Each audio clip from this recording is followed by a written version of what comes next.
Well, it looks like it's time. If we want to start or if we want to give a little bit more time, we can. I say let's jump in. If you snooze, you lose. You got to catch up. All right. Sounds good to me.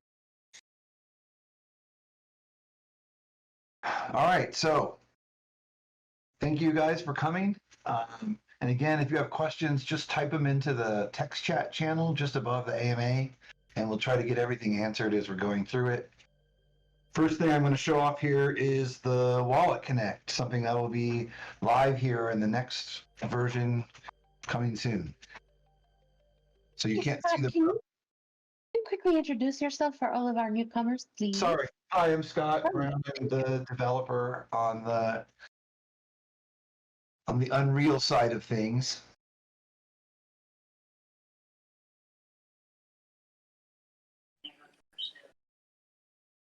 Yeah, hi, I'm Moe. I'm a moon donkey in the STARL Metaverse. Hey, I'm Johnny. Operations dude of STARL Project. Thanks all for coming.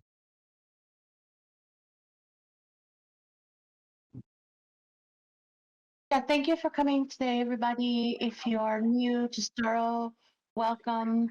I'll drop the link how you can download the Metaverse and demo Work Nexus in the chat. If you have any questions, please drop them in this AMA chat and we'll try to get to everything. And we're going to get started now. Thank you. Take it away, Scott.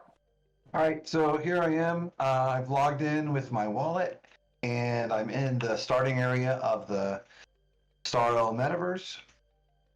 The first thing it's going to ask me to do is to customize my character.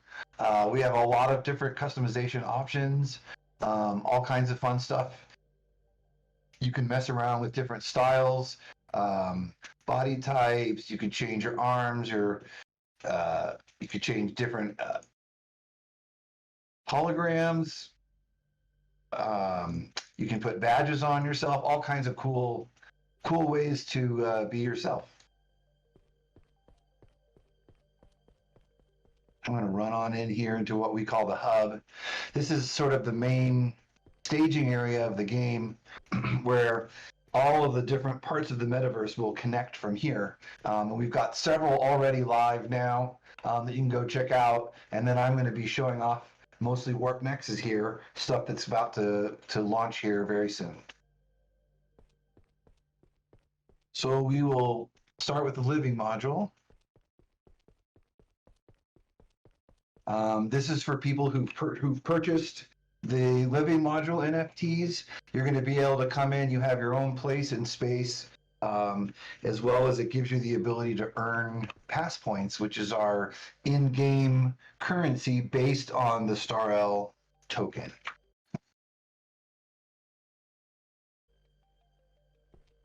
So I'm going to hop in. For anyone who hasn't seen it, I'm just going to quickly kind of hop in and run around.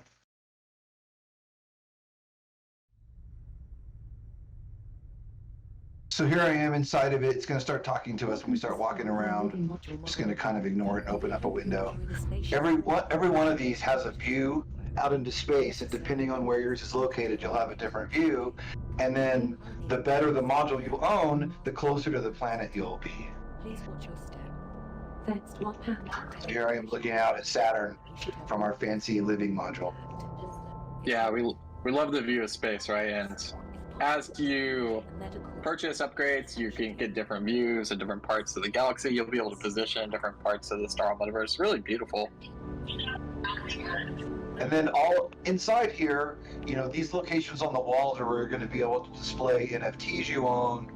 And down here is the production area. In the test module, we don't actually have anything to show off, but you will be showing all that off soon. Once the release is live, you'll actually be able to go into your living module and check it out.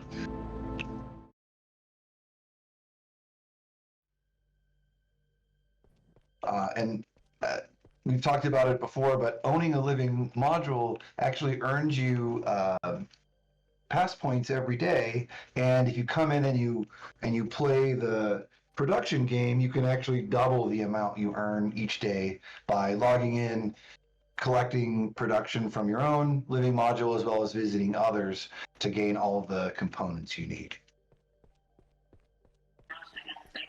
Yeah, it's like a game within the game, right? So you can earn those pass points if you engage daily and you do the activities. So it's kind of like, the idea of the more we can engage, the more fun you can have. The more pass points you can earn, you can use for things like customizations, future events. Definitely suggest everyone, get a living module, get a PAL, and be ready for that when it goes live, because it's going to be pretty soon. Yes, very soon, hopefully. This is the STARLcade. This is where you're going to be able to go check out some of the different arcade games. They will all be able to be played with pass points again. So there's going to be a lot of utility from the STARL token inside the game via converting your STARL tokens to pass points. And the reason we're using pass points is because it offers a gasless solution to not have to verify transactions every time you want to do an in-game activity, right, Scott? Yeah, absolutely. We don't want to be charging you huge gas fees for small transactions in game, and so the pass points gives us a way to spend those in game. It also is unlocking something that we're really excited to show off, where you're going to be able to purchase in-game NFTs for much lower cost than something like a Pixelnaut or a living module was. And these will be character customizations, ship customizations. Those will all be purchased with pass points. You'll be able to get them and utilize them in game, never spending any gas. However, if you want to put them in an official wallet and then take those NFTs off to OpenSea or whatever else, you can absolutely do that and pay the gas sort of whenever is convenient. Yeah, it's an amazing solution. It keeps everything in-house, and it makes it so we don't have to use a layer 2 solution, because a lot of time with these finance bridges, like unfortunately we just saw with BSC a couple days ago, there was a big hack, and over $500 million were actually stolen. So this keeps everything safe, secure, and we always have a backup copy of those transactions that occur, because we have our own backend database in SQL. So that's how we manage that. Someone wanted to see the ship when you ran by, Scott. It caught their eye. We'll have to show it off when he goes back out. I'll stop on the way back out. This is the arena. I thought I'd kind of show it off really quickly, where we do concerts and events. It's giant. It can fit a ton of people inside. Hopefully next time we have a concert, you'll come check it out if you haven't. There's a dance floor with the DJ down in the middle. You can hop on our different colored dance floors to change the lighting in the arena, and you can visit our cool VIP rooms all around the edge if you prefer the sort of more stand out of the whole thing and kind of enjoy it from afar. You can do that as well. And of course you can dance. My avatar dances much better than I actually do.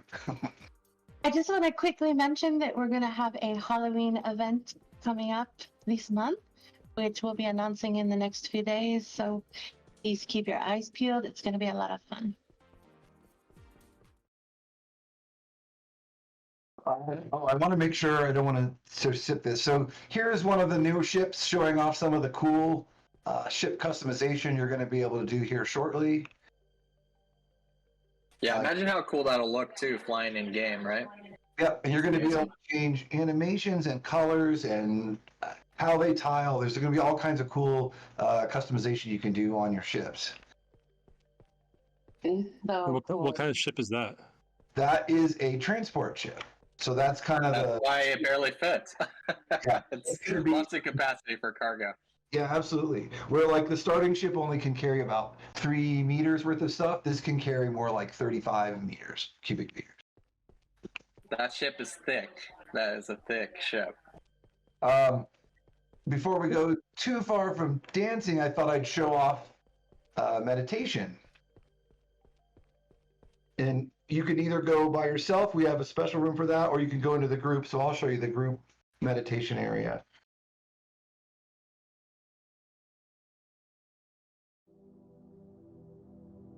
So here you can hear, hopefully you can hear the calming music. And you can choose whether you like the cool color shifting roof, or you can actually open it up. Let me open it up here. You'll see the roof start to open up and you can look out into space. And then we actually have a guided meditation you can listen to. And we're going to be adding some other different meditations over time to sort of find your own Zen here in our metaverse.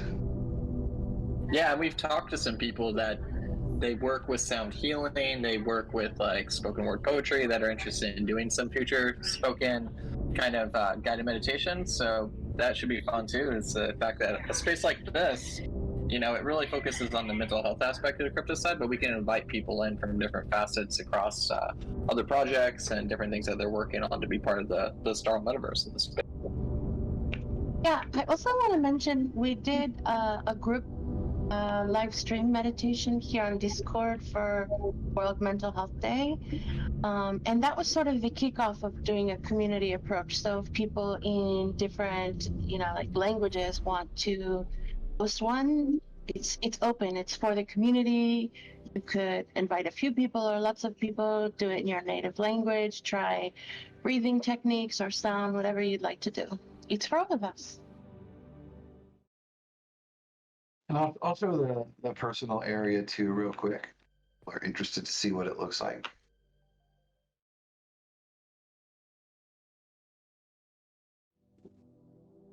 So similar choices in here, much smaller room, just for me. So calming. I feel the zen.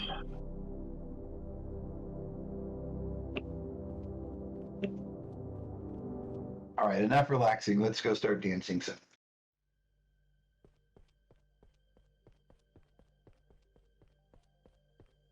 Oh, I just saw the question. How many ships will there be? To start, there's going to be 4 different ones, but we'll be adding hopefully a lot just from there.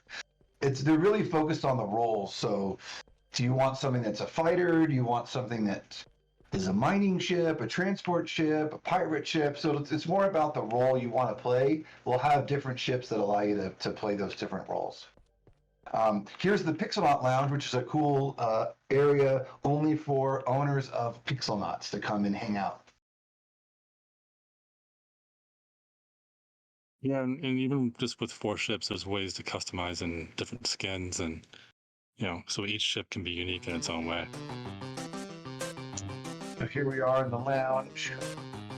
It's got its own little special dance floor, everything pixelated. Jam off in here.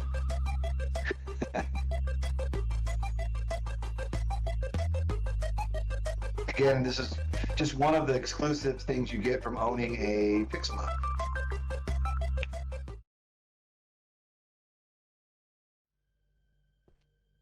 All right. So let's head over to Warp Nexus and check it out. I'll stop here on the way and kind of show off some of the pals we have. Pals are what allow travel inside of Warp Nexus, and if you own a PAL, it gives you all kinds of cool visual customizations you can do that are only available with PALs.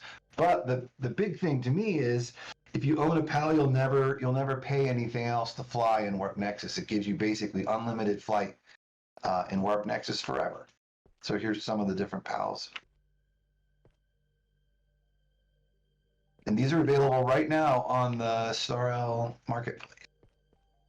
Yep, and he did say forever. Right. It's a big deal.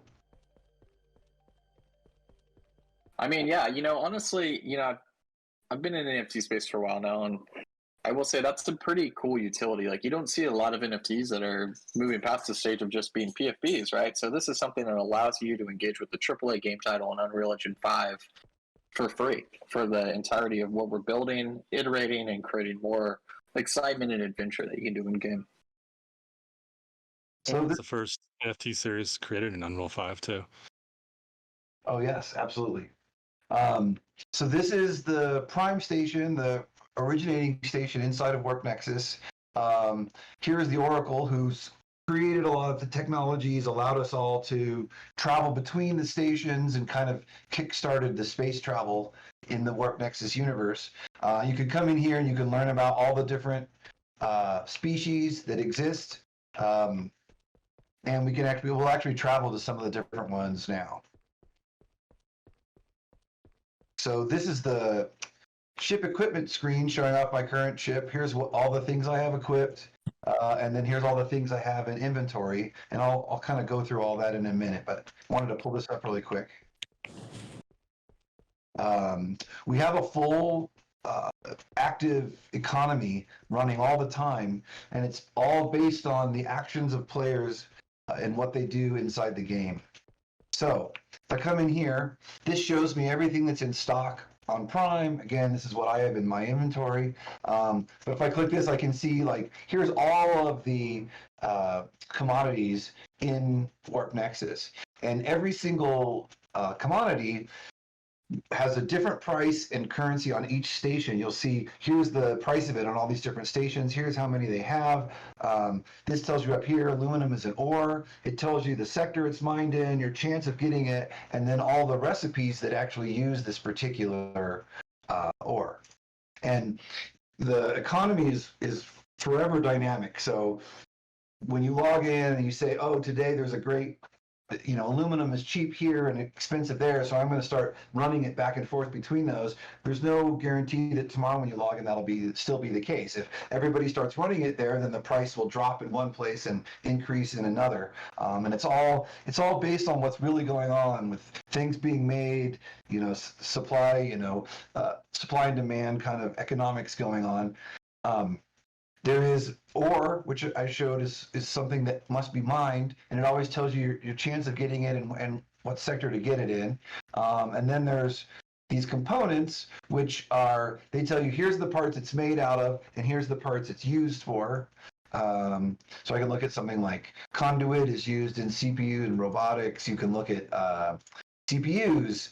You can see that they require conduit, but they're used for these following things. So every item in the game, I try to explain to you here. I don't want people to have to go to a web page to figure out oh, what's the recipe for this thing, or how do I get here or there? I'm trying to give you all the information here so you can see where it's available, what the prices are, what it's used for. Everything is all displayed for you right here in the marketplace. Yeah, amazing. I find that it's very intuitive, right? The click through, the UI, everything is very visually engaging, and it really draws you into the process. What? Come on, man. So if we look at the way that setting? The way the game works is every piece of equipment is sort of the end of all of the recipes. And so if you look if I take this Cobra gun, it shows you here's all the stats about this particular item. And if I wanted to rebuild it, I would need to repair it. I would need all of these parts, and I would have to have it on this particular station in order to build this item.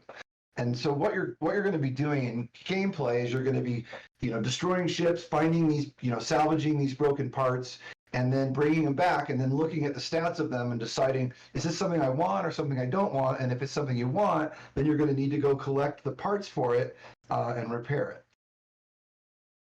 So what would happen if there's what would happen if there's a big battle in one sector? How would it affect the prices? Well, it all depends on what was in the battle, right? So if someone was taking, let's just say, I don't know, gallium, and it's in high demand, and so they had this really valuable asset in their cargo hold, especially if they were in one of those big haulers. If someone was to destroy them, all that gallium would spill out into space, and players could pick it up and return it into the stations. Or if nobody picks it up, it just gets lost, and now that item becomes even more in demand. Let's look at these two shields. So you can see oh, I see, or it's a radar, sorry. So that's how much power this one takes and what its range is. And if I compare it to this one, you can be this one takes more power and has shorter range, so obviously I don't want this one. And then you can compare also to stuff I already have. So I have a beam weapon right now, and when I click this one, it's well, the energy is going to be more, so it's red, and the range is less, so it's red, but the damage to shields and to armor is more. And so every item is like this. There's random stats, random ranges of values, and you're constantly going to be trying to tweak them and improve them to get your ship better. So yeah, that's great how it automatically compares to what you already have on board. So it's a really quick and easy visual frame of reference, right? Yeah, that's the idea, because there's a lot of stats to remember, and so I tried to just color code it, make it simple. These are the things that are better, these are the things that are worse. So this is the system threat status, and this is showing you all the sectors in the game. Right now it looks sort of in the middle, except for Shadow Company is incredibly peaceful. It can go all the way to red. What it means is the more threat, the more enemies are going to be present if you try to fly missions in there, so the less chance you'll succeed. And the way to improve the threat is by flying patrols in those sectors, and the more patrols people fly, the threat goes down, but the more missions that fail, the threat goes up. So again, everything is based on the actions of players, and it's constantly sort of changing the game. And then we have these sort of fun weather systems that can kind of break it up, that move around between the different sectors, that can cause your radar to malfunction, your shields to malfunction, or boosting to malfunction.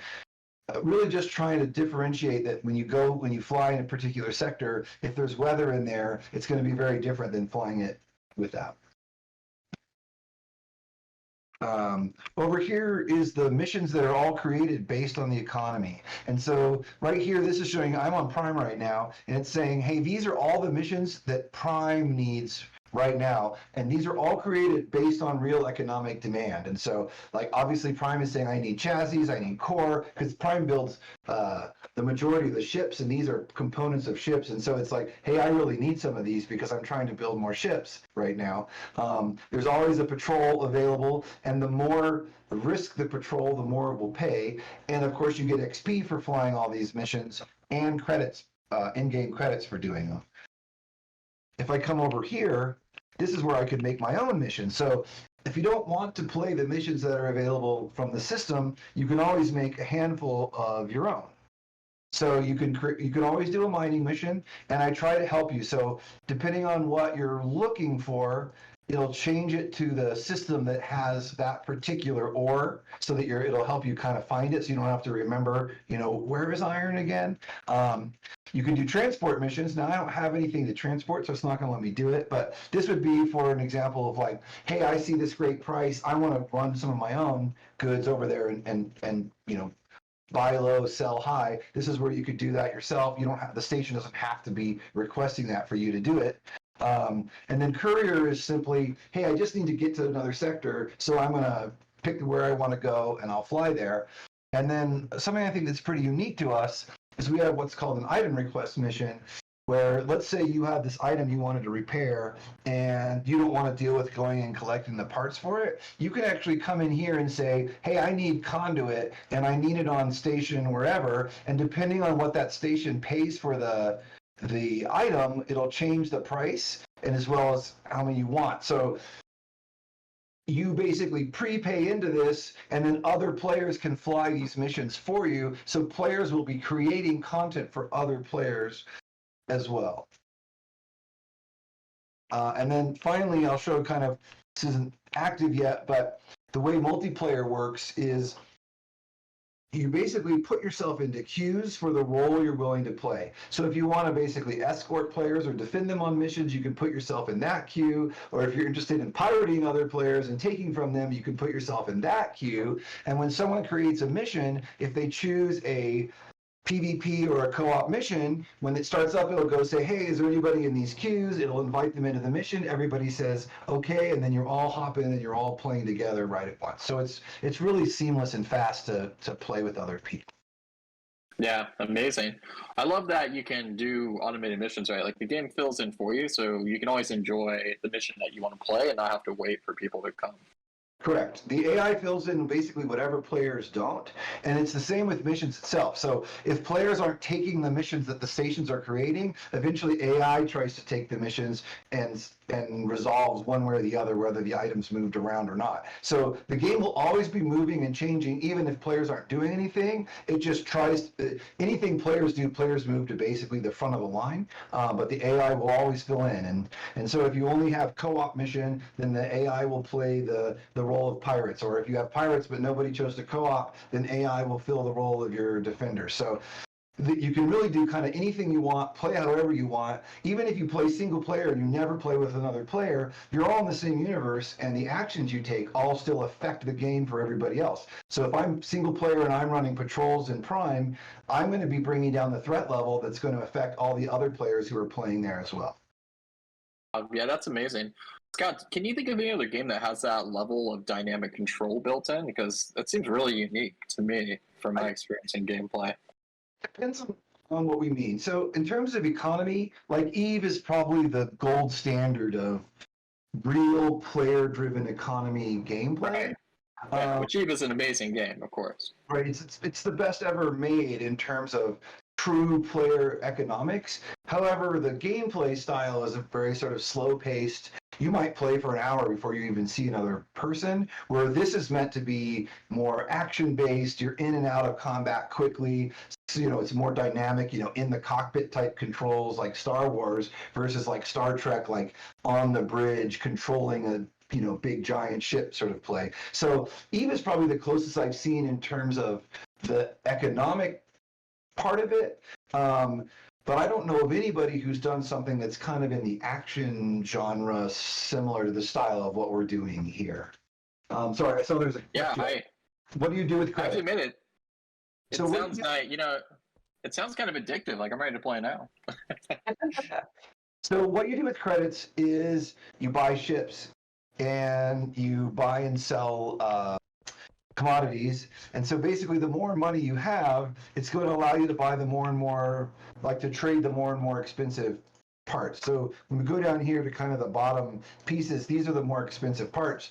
If you want to actually, like you could see, like the amount you could make buying and selling a finished module is like 400 credits, where if you kind of are up at the start, the difference you can make between these is 15, right? So the more credits you have, it's going to allow you to trade more and more expensive items, and then the money you have is what allows you to basically pay other players to run missions and eventually buy bigger and better ships for yourself. And of course, anytime you build equipment, there's also, not only do you need the parts, but you have to cover the cost of the build as well. Hopefully that answers that question. So I'm gonna hop in and I'm gonna quickly I'm gonna show off a couple different maps that people haven't seen really fast, and we'll kind of hop in and out of them just to kind of give an idea of where we are. So I'll start with this one, to Tamaria.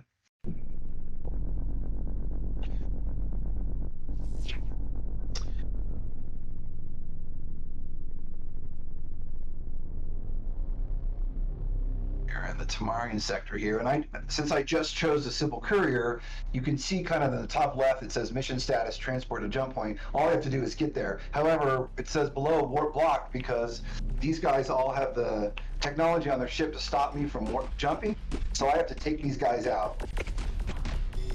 So let's take out enemies, and then we can kind of hop on to the next area.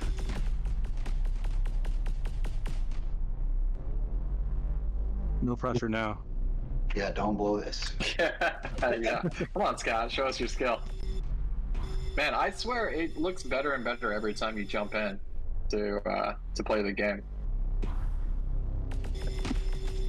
Yeah, I love these like dark remote sectors with the ore and the mining. Yeah, and we're going to be adding more and more. So here's an example. I just killed this guy, and he dropped a shard, so I'm going to pick it up. And now you can see down in the bottom right, my cargo, I have a shard in it. And let's take out this dude. Switch weapon. The game, the flight has all kinds of cool stuff. You've got weapon groups, you've got different styles of weapons. So ammo weapons are better against shields, beams are better against armor, and there's different guns that are actually a combination of both, but they take an incredible amount of power. So it's always about sort of balancing the different components of your ship together. Ooh, he dropped two things. All right, and then I'm going to, you always get this kind of nice blue arrow that kind of points you where you need to go. So I'm going to head on out of here. We took out those guys.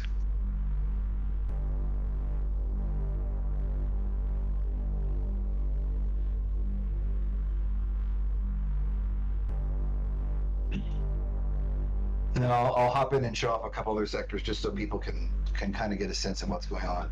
It's still going to be pretty simple, but this is what everyone's going to be able to fly here shortly. You'll be able to try all these different mission types, fly to the 16 different maps, start collecting different and rebuilding different equipment and powering up your ship. That's stuff you'll all be able to do here very, very soon.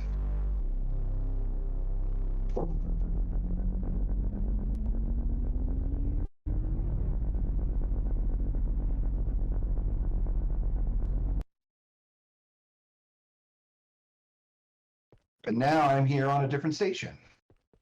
So I can come in here and I should have got some new equipment. I'm going to go sell everything so it's a little more obvious what happened.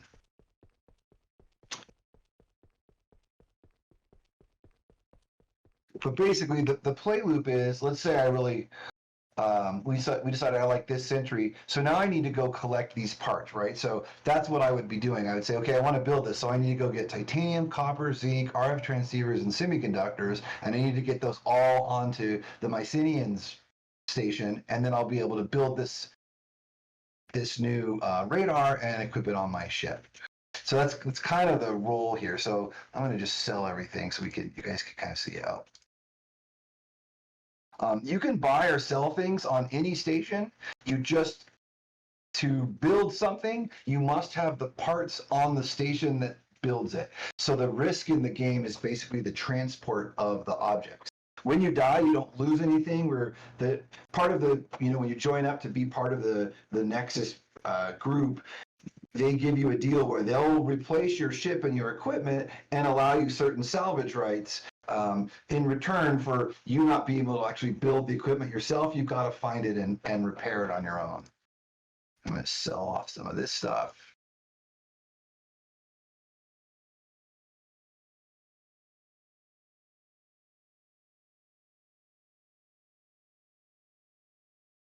There's also a lot of profit to be made if you actually repair these items. They actually sell for much more than they do broken. So another way to make credits is to collect the components, repair the things, and then sell them off in the station. All right, so let's go fly a different mission here.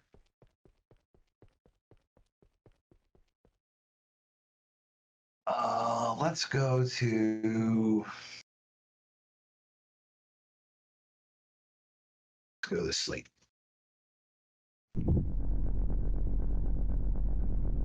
Basically, you're always warping through these zones and then coming out. You're getting pulled out because of the tech on these other ships.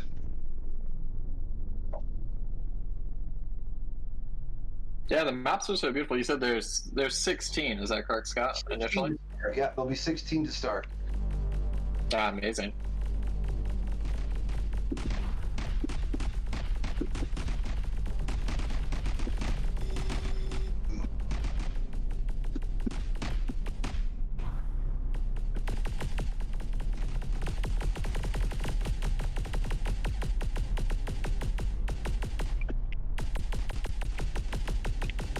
These guys out so they're not bugging us. I'll fly around a little bit.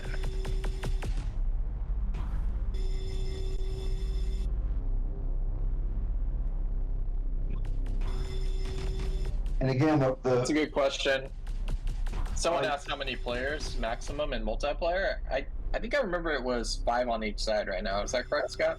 Right. So it's basically 11 because you can have 5 escorts and 5 pirates on any particular mission. We may go up or down. It's more just, it's not really a technical limitation. It's more just what's fun, what's too many ships. Again, we're trying to keep these missions quick. However, there will be full PvP like contested zones, which we're going to allow as many as we possibly can, all to be there at the same time, where it's more yeah, battle royale, right? Yeah, almost. Yeah, like it should be really cool. I'm just gonna skip out of this real quick just to kind of show a couple others really, really fast while we're in here.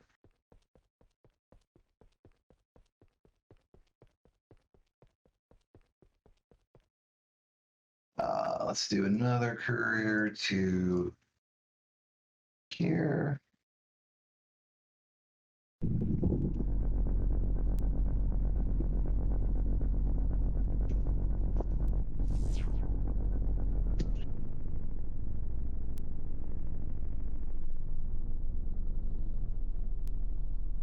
This is a pretty cool sector. I like that.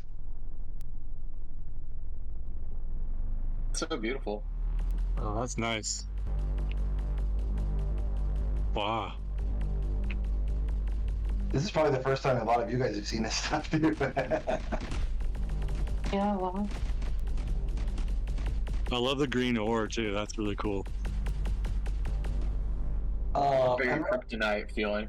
right now we just have asteroids as the obstacles. Even though the map is different every time, it's the same sort of asteroids. We're going to be building all kinds of different things like ice crystals and broken ship parts and all kinds of different stuff to fly around. Space is really boring if it's empty, and so you want to have something to always fly around, make it more interesting, make your dogfights a little more strategic. Yeah, and speaking to that, you'll have like customizable ship trails and different visual effects out. You'll be able to customize in game, so that keeps it really cool and like adds to that visual dynamic that you were just talking about too. Let's pick. Didn't you say, Scott, that like that you based the fighting that you wanted to base it or influenced on like World War II dogfights and stuff? Well, so one of the things we figured out with space flights is at really high speeds, it's not really a dogfighting game, and so it's much more fun to actually dogfight at more like World War II speeds than it is at, the speeds you'd actually be traveling in space, but you'd just be lines like flipping past each other. So we tried to make it a little more fun, a little more varied. So here's another sector. This is cool. Sometimes there'll be random wreckage out you can find in space, and when you interact with it, there could be all kinds of stuff that happens. It could be a trap, there could be loot inside, there could be nothing there, and it could even be a bomb or it blows up. So there's all kinds of different stuff that happens with the wreckage that you find out here. All right, I'll do a couple more, and then I'll do a mining mission to kind of wrap it up so you can kind of see what that looks like too.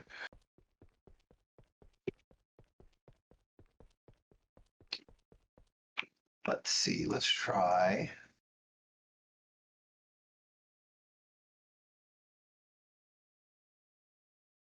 Oh yeah, I like this one.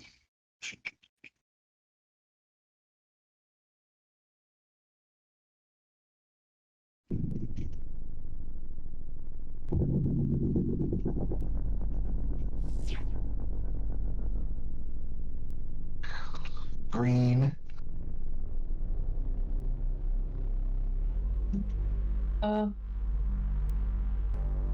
You can't go wrong with green and purple, right? Yeah. So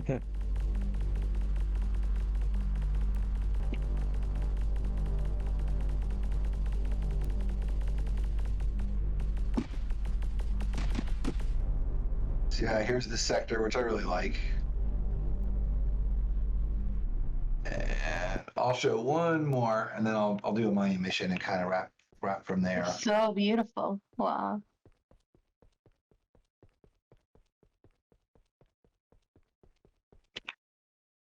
And again, this is just the beginning. Like there'll be player-owned stations and guilds, and we have all kinds of amazing stuff coming. This is just sort of the very, very first, phase that we're going to let people in, and it'll only grow from here.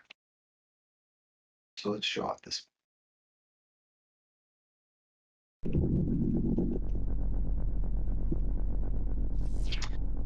So if I had taken a patrol, I would be going in it would be guiding me through the patrol points in the map I'd have to go. Mining helps me find the ore hidden deep in the asteroid. So every station you go to is going to be, or every sector is going to be a little different based on the mission.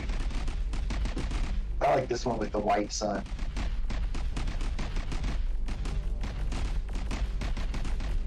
Take some cover here behind the asteroid.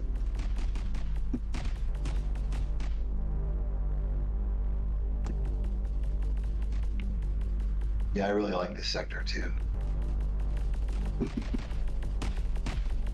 All right, let's go back and let's do a mining mission. Make sure I have room where I do it. Yep.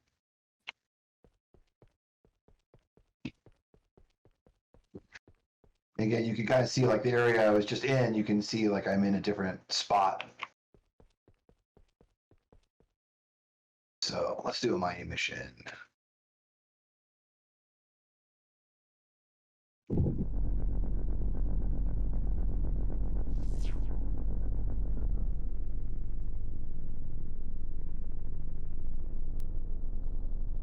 So when I fly in the asteroids, you can see like it's lighting up the ore for me. And so I have to basically fly inside these rocks down into the glowy area to find the different ore. And when I get, It's so cool. I can mine the ore. Beautiful. Wow, that is very alien skin texture. Yeah. Beautiful. Cool. You know, I'm all about the mining missions, of course, with my background stuff. Yeah, I was doing some research the other day of sort of what are these elements actually used for and how they all work. I don't know. I was thinking while I was doing it, I'm just like, I bet Moe knows all the answers to all of these right off the top of his head. Yeah, it's long-time geology nerd here, for sure. So you can see like each time I'm killing these guys, it's dropping loot. And that's really what you're going to be doing. You're always going to be looking for that better piece of equipment. How do you improve it? And once player-owned stations get involved, that's when your players are going to start being their own manufacturing and choosing what it is you want to build, and all the better equipment will all come from players. The sort of 16 stations are really just sort of like the base starting stations for it all.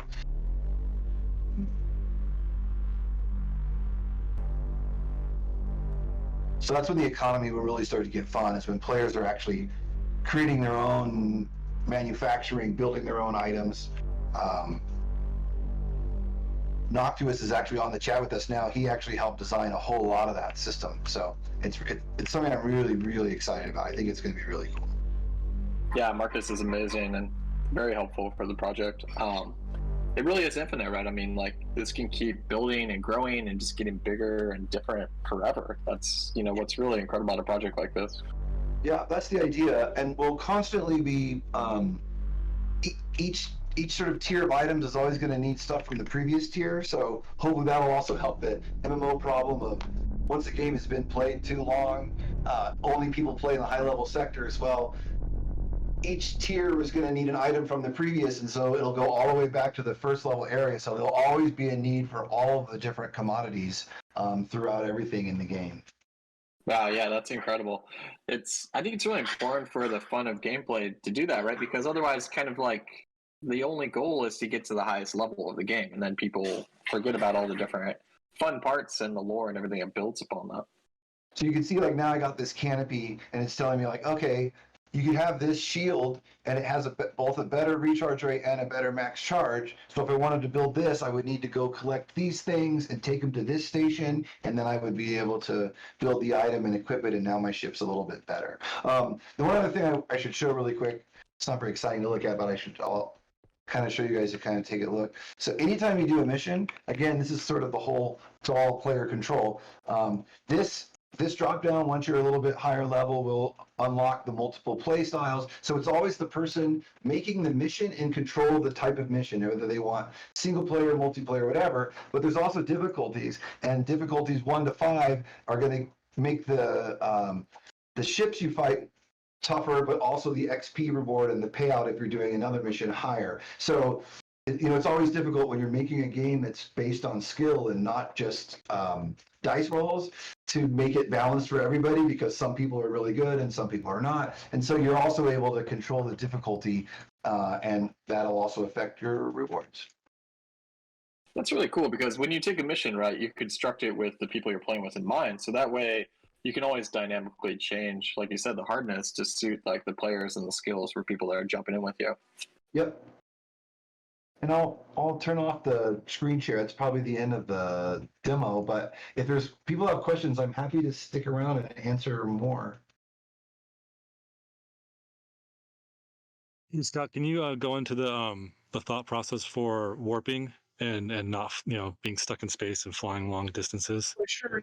So, like, one of the big design goals was we didn't want you know, a lot of space games, you end up flying in a straight line for a long time and nothing happens at all. And so we wanted to kind of change that. So we had this idea that the warp nexus is this thing that connects all the sectors to one. So where most space games have this big spiderweb looking map of space, and to get from one side to the other could take hours, and if your friend's on the other side, it might take hours before you can even play together. We wanted to change all that. since we started the design, if you look at something like The Expanse, if anybody read those books or watched the show, they actually have the same idea of that there's actually this gate that connects all the sectors through the one place. And so you're always only one jump away from anywhere you want to go. That's how Warp Nexus works.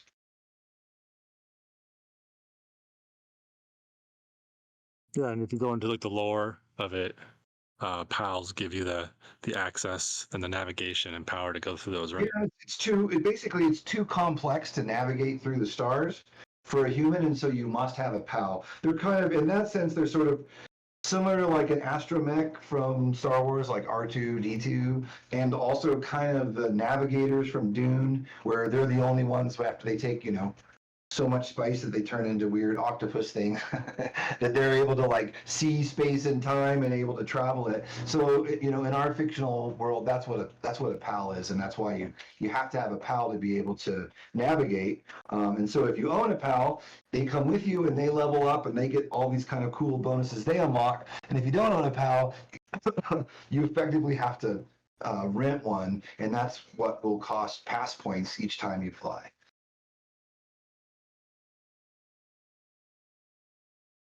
You heard it here. Get those pals now, people. Don't wait. That's right.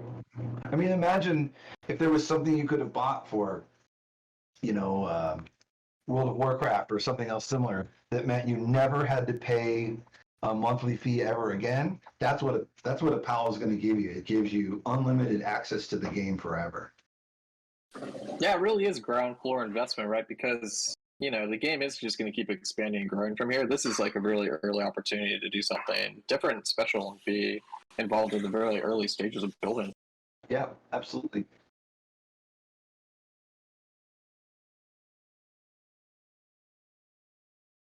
I don't know if you have other questions. Are you guys watching? There's a question about views too, like different types of views from your ship. Oh, right. So there's right now there's first person and third person, where basically you're behind the ship and you see your ship, or you go inside and you don't see anything. Eventually we'll add a cockpit view as well, where you get the whole 3D ship around you. I've learned there's no right answer for that there's people who will swear that whatever the view they like best is the only one you should support. So we're going to support all three. You'll be able to follow the ship, be inside with the 3D cockpit, or be inside with no cockpit at all, whatever you like.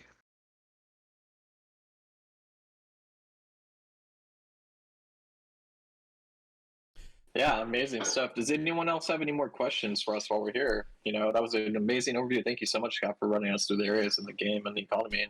And, I hope that people are starting to get excited about what we're building here. Yeah, well, it's your first chance to actually see your all the amazing NFTs for STARL since the launch over a year ago. It's now, this build is going to be the first time you actually get to see that. You get to see your Pixelnauts, you get to see your living modules, and you get to see your pals in game. That's all coming with this next version. Yeah, it's so cool. It really is like the beginning of customizing your environment to suit how you want it to look, how you want to engage in the game. I'm incredibly excited. I can't wait to have Moe's penthouse and bar up and running so we can all have a nice party there. Absolutely. Scott, yeah, how you doing? When it comes to the flying modes, have you guys thought about just having like an open flying session? Like you don't accept a mission if you just want to fly around and chill out for a while? That is not part of the game. Okay. Right now it's completely mission based. So in order to go to space, you have to take a mission to fly. So basically the simplest mission you can take is the courier. So you could just say, hey, I want to go check out this sector of space, take a courier mission there. You're pretty much always going to have conflict when you go into a sector, but then once it's gone, you can fly around as long as you like before you take off and move on. So that's the best way to go visit something, is probably just a courier mission. Yep. But maybe in the future we'll have an eject button and you just hurtle through space. Yeah, you got to put in a bit of work before you can chill out. I get it. Yeah. Everything's looking great though, man. The mission styles and everything, maps, everything, really impressed with everything that's going on. Awesome. hopefully we'll get to do a conversation again, Obi, but this time in space. We'll chat with each other while we're flying around together on mission. Partner up with Yeah, that'll some be great. pirates, try and have a podcast at the same time. Sounds good to me. That would be I'll cool. be your wingman anytime.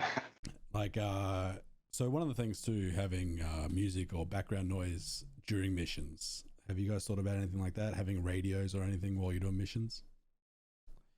Right now, we have a chatter system. They don't really show off there, but it's kind of like, it's if you think of like a Star Wars example where they're going in and, it's like red leader, red one calling off, and they all sign off before they go in. And then as it's going on, you've got people saying like, hey, get off of me or whatever. So that whole chatter system is going to be going on, but we don't have like a listen to different music or something like that radio system. Gotcha. Okay, cool. So the chat is just kind of like going to set the scene for whatever mission you're on? It's just to give you more information about what's happening, right? So when your escorts engage an enemy, they might tell you they're going in, and if someone's about to die, they might be like, "You got to help me now," right? Like that kind of stuff. And then of course, it's one of the cool things of the PALs is where if you own a PAL, PALs can unlock different personalities. So you could have a PAL that's like very passive, or sort of C-3PO, like the odds of surviving this or whatever, right? Or you could have like a military commander. So there's a lot of different PAL personalities that'll unlock where they'll be sort of giving you commentary about what's going on. You'll still get a commentary if you don't own a PAL. It'll just be the standard commentary. Gotcha. Any chance of like randomization of different standards in quotes? I guess it's possible, but again, you'd have to own a PAL to get all those different. Gotcha. Yeah. Okay. Yeah, I definitely need a cynic along with me. Yeah, thanks, Obi. Those are great questions, man. Really appreciate those. Does anyone else have any questions for us before we conclude for the evening?